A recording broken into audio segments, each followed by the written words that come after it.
Hola, hola a todos y bienvenidos a Historia Full. Bueno, en el video de hoy vamos a hablar acerca de la historia del reino de Magadha y de la época de la segunda urbanización de la India. Una época muy importante porque vio el desarrollo del hinduismo, del jainismo, del budismo, la llegada de los persas, la llegada de Alejandro Magno y el desarrollo del grecobudismo. Así que sin nada más que agregar, comenzamos de una con el tema. La época de la dinastía Nanda y del reino de Magadha se conoce en historiografía como la época de la segunda urbanización india, que abarca de los años 600 a.C. al año 200 a.C. Esta época se conoce como la segunda urbanización porque debemos recordar que anteriormente en el subcontinente indio se habían desarrollado dos civilizaciones altamente urbanizadas, que fueron Harappa y Mohenjo-Daro, las cuales decayeron por el agotamiento de sus recursos naturales y pues fueron ocupadas por los invasores arios o indoarios. En esta época de la segunda urbanización india van a suceder muchos acontecimientos importantes que pues van a ser importantes en el desarrollo de la identidad india. Por ejemplo, en esta época se van a desarrollar los Mahayanapadas, que fueron una serie de repúblicas y de reinos que establecieron los invasores arios. También van a aparecer religiones muy importantes como lo son el budismo, el jainismo y el hinduismo. Y en esta época también van a llegar invasores, como lo son los persas del Imperio Aquemenida y los griegos de Alejandro Magno. Todo esto va a conducir finalmente al establecimiento del Imperio Maurya, el cual fue el primer imperio unificado del subcontinente indio. Los Mahayanapadas constituyeron desarrollos urbanísticos que se extendieron a lo largo de la llanura indoganguética, de las cuales aún quedan ruinas en la actualidad. Uno de estos pequeños estados era Sakya, el cual era un estado republicano que abarcaba lo que hoy en día es Nepal y el estado indio de Uttar Pradesh. De ese estado provenía Buda Gautama. Los Mahayanapadas, ya fueran por cuestiones de guerras, invasiones o alianzas diplomáticas, establecieron cuatro reinos principales en el subcontinente indio, que fueron Avanti, Vatsa, Kosala y Magadha. Es importante destacar que la vida de Buda Gautama estuvo asociada a estos cuatro reinos. Entre los años 800 a.C. y 400 a.C. se compusieron los primeros Upanishads, que son una colección de 200 libros sagrados para el hinduismo. En esa época empezó a haber un cambio importante en la mentalidad de la sociedad, y es que los hindúes comenzaron a atacar las antiguas creencias védicas, rechazando las ceremonias y la religiosidad de los Vedas, y también reaccionaron contra el poder de los sumos sacerdotes que eran los brahmanes. Todo esto como parte del sistema de castas establecido en el periodo védico.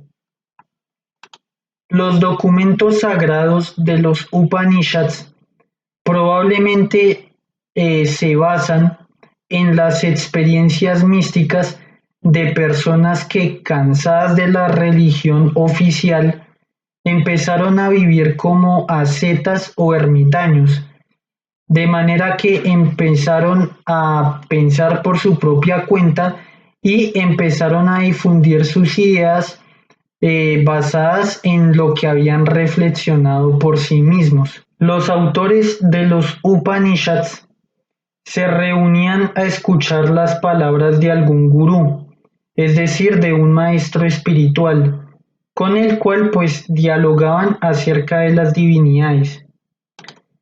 Una de las características principales del hinduismo que lo diferencia del vedismo de la época del periodo védico es que los Vedas creían en la existencia de varios dioses, es decir, eran politeístas, creían en dioses como Indra, Varuna y Mitra, mientras que los hinduistas creen en una única divinidad llamada Brahman.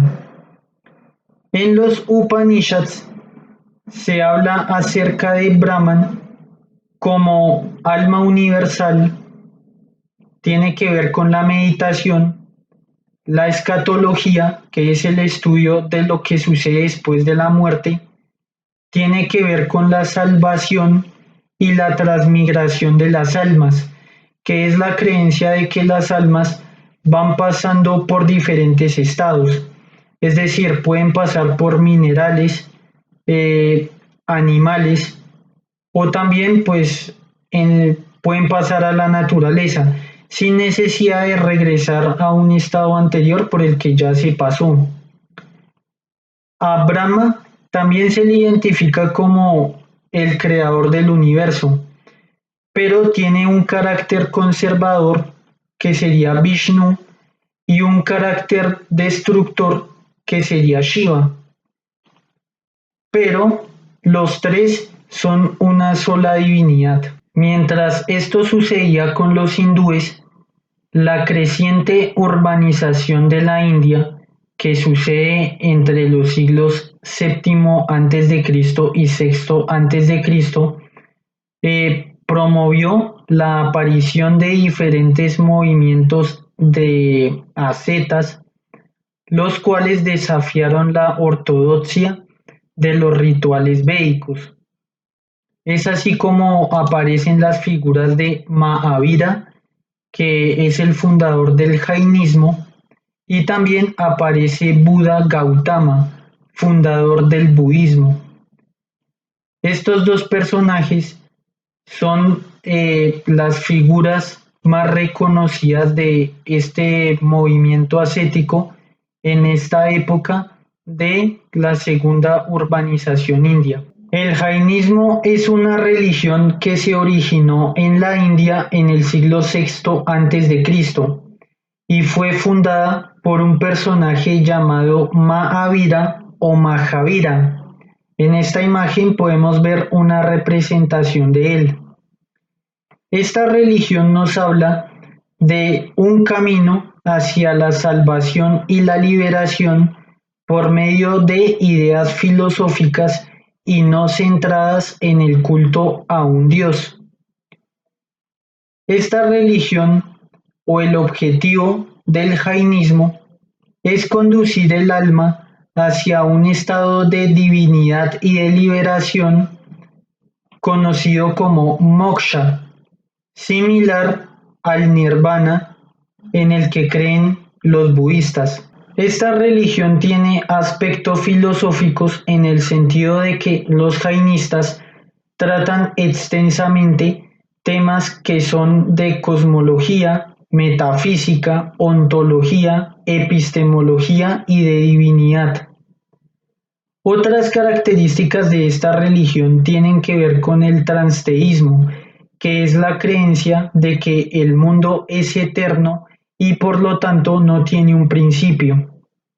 También tiene características de ateísmo, ya que ellos consideran que el mundo y el universo no fueron creados por ningún dios ni tampoco por un ser supremo, sino que siempre ha existido y siempre ha estado presente y no tiene un comienzo porque siempre ha existido con sus propias leyes autoimpuestas. También tiene características de pananimismo, ya que los jainistas creen que el universo y el mundo pues tienen vida y que los seres humanos y el alma que poseen, que es compleja, también hace parte de el universo y del mundo como un todo viviente. Aparte de estos conceptos, ya a nivel de conducta, los jainistas practican la no violencia, la sinceridad, la rectitud y la renuncia a todo lo material, ya que con esto acaban con el karma y de esta manera evitan las reencarnaciones. El budismo es una religión y también una doctrina filosófica perteneciente a la familia dármica.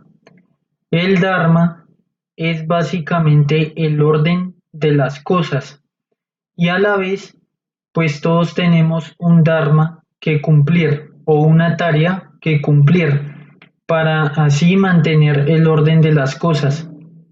Por ejemplo, el dharma o tarea de la naturaleza es, por ejemplo, cuando el sol sale, ilumina y da la vida.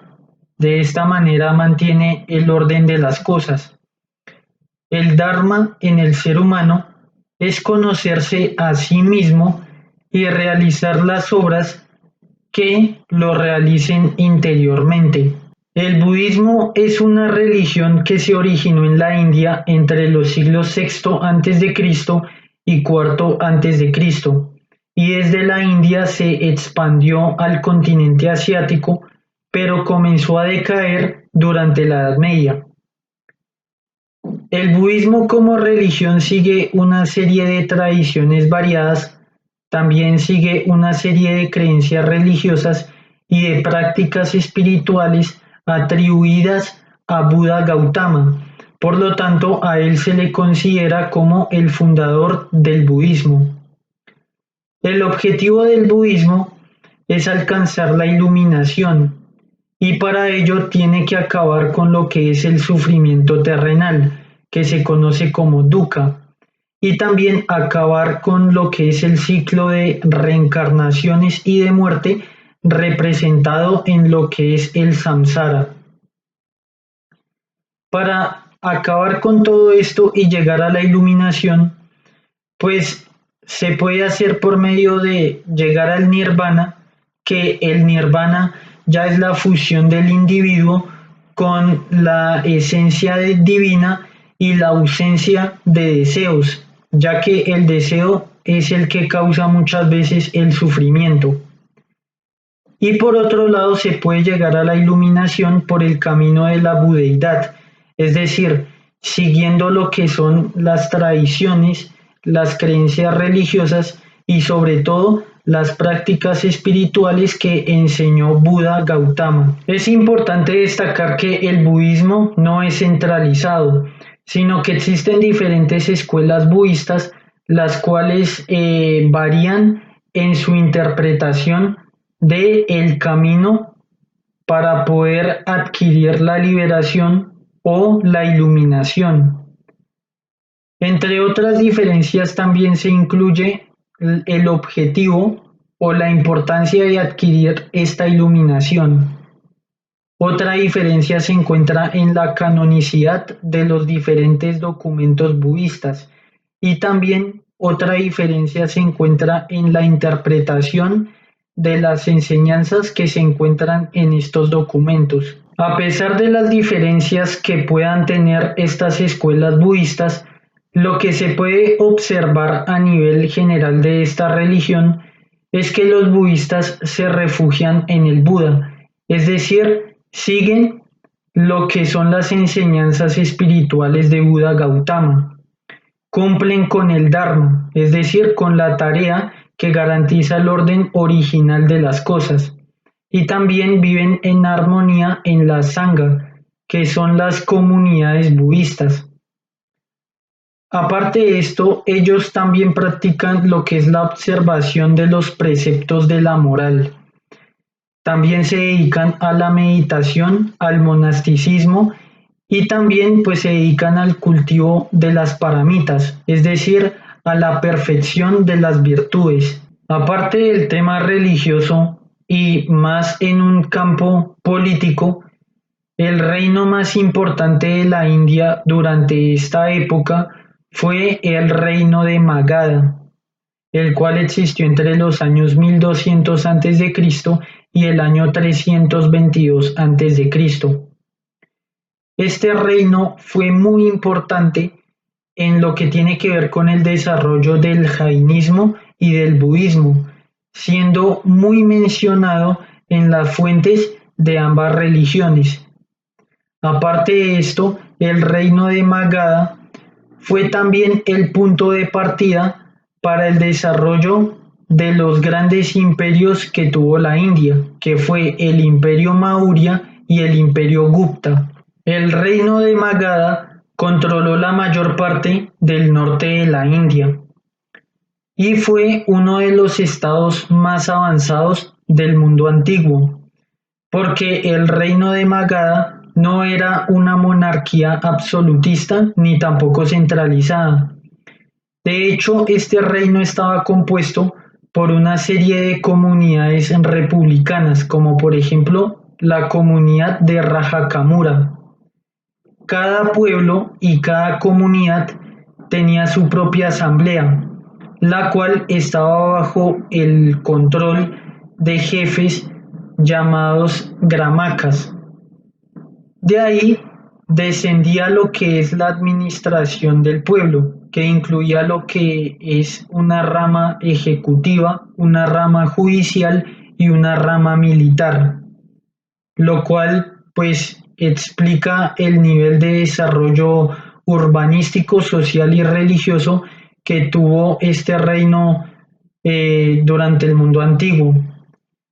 Este reino también fue muy importante en el desarrollo del budismo, porque Buda Gautama vivió la mayor parte de su vida en él. Por ejemplo, él alcanzó la iluminación en la localidad de Bodh Gaya. También dio su primer sermón en la localidad de Sarnath. Y también el primer consejo budista se reunió en la localidad de Rajgriha. Todos estos lugares pertenecientes al reino de Magadha. A pesar de este desarrollo, en el año 530 a.C., el rey Ciro II el Grande, quien gobernaba al imperio persa Aquemenia, cruzó las montañas del Hindu Kush buscando someter a las tribus y pueblos de Camboya, Gandhara y Transindia, que equivale a los actuales territorios de Afganistán y Pakistán, ya que en ese entonces Camboya y Gandhara, que se encontraban en estos territorios, pues hacían parte de los Mahayanapadas. Por lo tanto, Afganistán y Pakistán en ese tiempo estaban bajo la influencia cultural, religiosa y social del subcontinente indio. A pesar de todo, Ciro II el Grande únicamente incursionó, pero no anexionó estos territorios. Tiempo después, en el año 520 a.C., Darío I de Persia sí logró conquistar estos territorios y los añadió al imperio persa como sus provincias más orientales. Bajo el gobierno de los persas, que duró siglos, pues Afganistán y Pakistán recibieron una importante influencia de las culturas iranias. De hecho, una ciudad muy importante que se encuentra actualmente en Pakistán, o más bien sus ruinas, en esa época se conocía como Takshashila, la cual pues era un centro de enseñanza para lo que es la tradición védica y la tradición iraní. Entonces ahí hubo una síntesis o mezcla de ambas culturas. Actualmente se encuentran las ruinas de esta ciudad en Pakistán y se conoce simplemente como Taxila. El dominio persa sobre Afganistán y Pakistán acabó en el año 327 a.C., cuando Alejandro Magno acabó con el imperio persa aquemenio.